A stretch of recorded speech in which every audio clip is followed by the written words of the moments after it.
এটা হচ্ছে ভিভো স্কলারশিপের অ্যাপ্লিকেশন পেজ এবং এখানে আবেদন করলে 50,000 টাকার পাশাপাশি বিভিন্ন বেনিফিট তোমরা পেয়ে যাবে এবং অ্যাপ্লাই বাটনে ক্লিক করে ভিভো স্কলারশিপের জন্য আবেদন করে দিতে পারবে। এই ভিভো স্কলারশিপে কারা আবেদন করতে পারবে, কি যোগ্যতা লাগবে, লাস্ট ডেট কবে, প্রত্যেকটি বিষয় আজকের এই ভিডিওতে তুলে ধরবো। তো এই অফিসিয়াল পেজে আসতে হলে সর্বপ্রথম vidyasarathi.com.in এই অফিসিয়াল পেজে তোমাদের ভিজিট করতে হবে। তাহলে এই ধরনের ইন্টারফেসটা ওপেন হবে, যেখানে তোমরা দেখতে পাচ্ছ ভিভো কোম্পানির পক্ষ থেকে প্রত্যেক বছর ভিভো স্কলারশিপ দেওয়া হয়। গত বছর অনেক ক্যান্ডিডেট এখানে টাকা পেয়েছে, এবছরও কিন্তু ভিভো স্কলারশিপের অনলাইনে আবেদন প্রসিডিওর সেটা কিন্তু শুরু হয়ে গেছে ফ্রেশ এবং রিনিউয়ালের ক্ষেত্রে।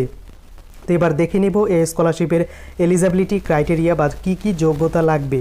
তো প্রথমেই বলে দিই, এই স্কলারশিপটি কয়েকটি ক্যাটাগরিতে ভাগ করা হয়েছে। প্রথমত এখানে দেখতে পাচ্ছ যে সমস্ত ক্যান্ডিডেটরা ইউজি কোর্স করছে তাদের জন্য, যাদের পোস্ট গ্র্যাজুয়েশন কোর্স করছে তাদের জন্য, যারা ক্লাস কলেজে বা স্কুলে পড়াশোনা করছে তাদের জন্য, অর্থাৎ প্রত্যেকটি ক্যাটাগরি ওয়াইজ কিন্তু এই ভিভো স্কলারশিপের অনলাইনে আবেদন প্রসিডিওর সেটা কিন্তু শুরু হয়েছে। তো কী যোগ্যতা লাগবে এবার সরাসরি তোমাদের সঙ্গে যে কোনো একটি অপশনে ক্লিক করে শেয়ার করছি। তো এখানে কিন্তু প্রত্যেকটি ক্যাটাগরির আন্ডারে আলাদা আলাদা কিন্তু যোগ্যতা লাগবে। তো এখানে কি বলা হয়েছে যে ভিভো কোম্পানির পক্ষ থেকে কিন্তু স্কলারশিপটি চালু করা হয়েছে।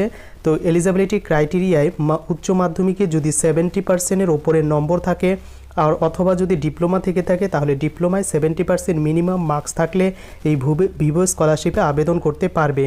এবং আবেদন করার পর তোমাদের কিন্তু অবশ্যই কলেজে অ্যাডমিশন নিতে হবে, অর্থাৎ উচ্চ মাধ্যমিক পাশ করলে কলেজে বা ক্লাস 10 পাশ করলে 11-এ অ্যাডমিশন নিতে হবে।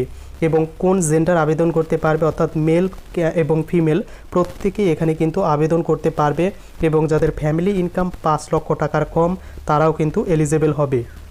এবং ফিনান্সিয়াল ইয়ার 2024-25 সেশনে অ্যাপ্লিকেশন স্টার্ট হয়েছে 12/9/2024 এবং অ্যাপ্লিকেশন চলবে 15 জানুয়ারি 2025 পর্যন্ত কিন্তু আবেদন চলবে। এবং স্কলারশিপ অ্যামাউন্ট এখানে দেখতে পাচ্ছ ম্যাক্সিমাম কিন্তু 50,000 টাকা পার ক্যান্ডিডেটকে কিন্তু দেওয়া হবে। এবং আবেদন কারা করতে পারবে, যারা ফার্স্ট সেমিস্টার বা ফার্স্ট ইয়ার, সেকেন্ড ইয়ার বা থার্ড ইয়ারে পড়ছো গ্র্যাজুয়েশন কোর্সে তারাও কিন্তু আবেদন করতে পারবে। আর কি ডকুমেন্টস লাগবে এই স্কলারশিপে আবেদন করার জন্য, প্রথমত আধার কার্ড, এরপর আইডেন্টিটি প্রুফ হিসেবে আধার কার্ড, দ্বিতীয়ত তোমার অ্যাড্রেস প্রুফ, ব্যাংক পাসবই, এরপর প্রিভিয়াস ইয়ারের মার্কশিট লাগবে, ইনকাম সার্টিফিকেট লাগবে, কারেন্ট ফিস রিসিভ কপি লাগবে এবং বোনাফাইড সার্টিফিকেট কিন্তু লাগবে। এই কয়েকটি ডকুমেন্টস কিন্তু অবশ্যই লাগবে এই ভিভো স্কলারশিপে অনলাইনে আবেদন করার জন্য। এবং এই রিলেটেড তোমরা কিন্তু এখানে ইমেল বা কন্ট্যাক্ট দেখতে পাচ্ছ, সেখানে কিন্তু তোমরা ইন ডিটেলসে জেনে নিতে পারো। তো এটি হচ্ছে একটি ক্যাটাগরির আন্ডারে। তো তোমরা চাইলে এখানে প্রত্যেকটি ক্যাটাগরি ওয়াইজ কিন্তু চেক করে নিতে পারো। এবং বর্তমানে অ্যাপ্লিকেশন শুরু হয়ে গেছে, আবেদনের লাস্ট ডেট 15 জানুয়ারি 2025, এর মধ্যে কিন্তু আবেদন করে দিতে হবে। তবে এখানে একটি বলার বিষয়, বর্তমানে ভিভো স্কলারশিপ শুধুমাত্র ঝাড়খণ্ড, দিল্লির ক্যান্ডিডেটরাই আবেদন করতে পারবে। ওয়েস্ট বেঙ্গল বা কলকাতার ক্যান্ডিডেটরা এখনও আবেদন করতে পারবে না, যেহেতু এই লোকেশন কিন্তু শুধুমাত্র ঝাড়খণ্ড এবং দিল্লি স্টেটেরই দেখাচ্ছে। তো কিছুদিন পর কিন্তু ওয়েস্ট বেঙ্গল ক্যান্ডিডেটরাও আবেদন করতে পারবে এই ভিভো স্কলারশিপে। যদি আবেদন শুরু হয় তো অবশ্যই তোমাদের সঙ্গে ইন ডিটেলসে শেয়ার করব। তো এই পর্যন্ত ছিল ভিডিও, এরপরেও যদি তোমাদের কোনো ইনকোয়ারি থেকে থাকে অবশ্যই কমেন্ট করে জানাতে ভুলো না।